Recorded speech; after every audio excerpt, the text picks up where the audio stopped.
آدیتیہ ناتھ بولیں گے میرے پہ نہیں بولے انہوں بولیں گے پاشا سب پہ بولیں گے.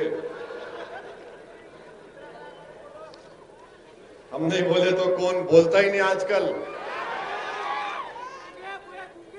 نہیں گونگے نہیں ہیں. ہماری تقریر یوٹیوب پہ سن کے بولتے ہیں کیا بولے قطر لو. اتر پردیش میں ایک قانون بنا ہے. وہی قانون یہاں پہ چیف منسٹر بناتے بول رہے. کیا قانون ہے معلوم آپ کو؟ مذہب تبدیلی کا قانون. اب آپ پیٹ پکڑ کے ہنسیں گے دیکھو ابھی بات میں. اچھا قانون کیسا قانون ہے سنو آپ. قانون یہ بول رہا ہے کہ اگر اجتماعی طور پر کوئی اپنا مذہب تبدیل کر لیے تو اس پہ یہ قانون لاگو ہوگا, پکڑے جائیں گے. اچھا اجتماعی مانے کم سے کم ایک 30-40 تو ہونا نا. نہیں اونلی 2 ہے تو بھی قانون لاگو ہوتا ہے. 2 بھی قبول کرے تو ماس کنورشن. ارے پاشا تیرے کو انگریزی کون سکھائے یہ قانون بنانے والے کو؟ 2 لوگوں کا ماس کنورشن ہوتا, 2 لوگوں کی شادی ہوتی. اچھا پھر ان کا سیکشن 2(1) کیا بول رہا؟ اگر میں آج تقریر کرا اسلام کے بارے میں اور اس میں سے کوئی شخص بولا کہ بھائی تم نے اسلام کو بہترین طریقے سے بتایا, میں اشہد ان لا الہ الا اللہ و اشہد ان محمد رسول اللہ پڑھتا ہوں, وہ قانون کیا بول رہا؟ نہیں انہوں کرے, ان پہ بھی کیس بک کرو. نہیں کنورٹر کہتے ہیں. میں کنورٹر, گاڑی کا کنڈکٹر کنورٹر ہے یہ. میں کنورٹر. میری بات سن کے اگر کوئی دین قبول کر لیا اس پہ بھی کیس لگائیں گے. اور پھر آپ کیا بول رہے اس قانون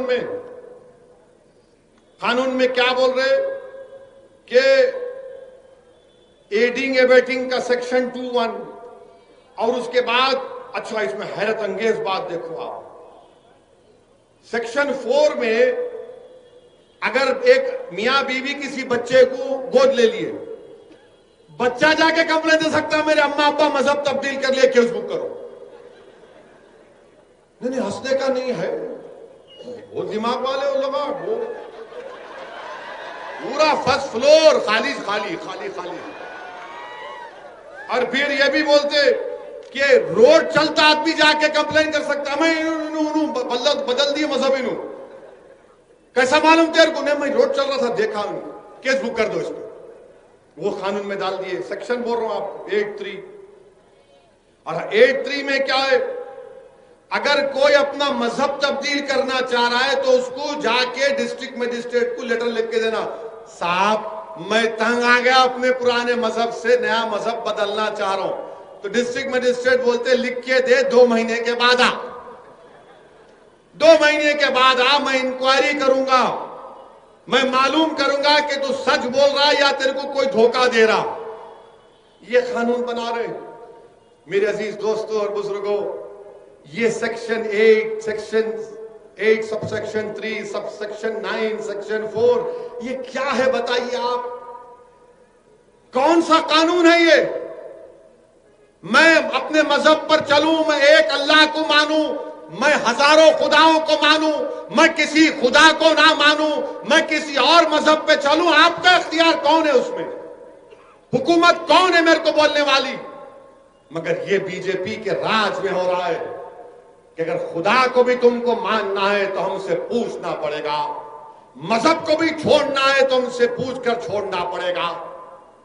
اور شادی کر رہے, تم لوگ شادی کر رہے, اتنی محبت ہو گئی دیکھو, شادی نہیں کرے تو بھی شادی کر رہے. اب آپ دیکھو, آپ اس میں 86 لوگوں پہ کیس بک ہوا جس میں 79 مسلمان. 86 میں 79 مسلمان, جس میں ایٹا کے 26 ایک ہی خاندان کے, جس میں 5 خواتین 2 معصوم بچیاں. کیوں کہ 21 سال کی ایک بچی نے اسلام کو قبول کیا, اس کی شادی اس بچے سے نومبر 17-18 کو ہوئی. وہ قانون 1 ہفتے کے بعد آیا. جب قانون نہیں ہے تو قانون میں نہیں بک کر سکتے نا. نہیں یوگی کا قانون ہے, کوئی کا کچھ نہیں. ہمارے کانسٹیٹیوشن میں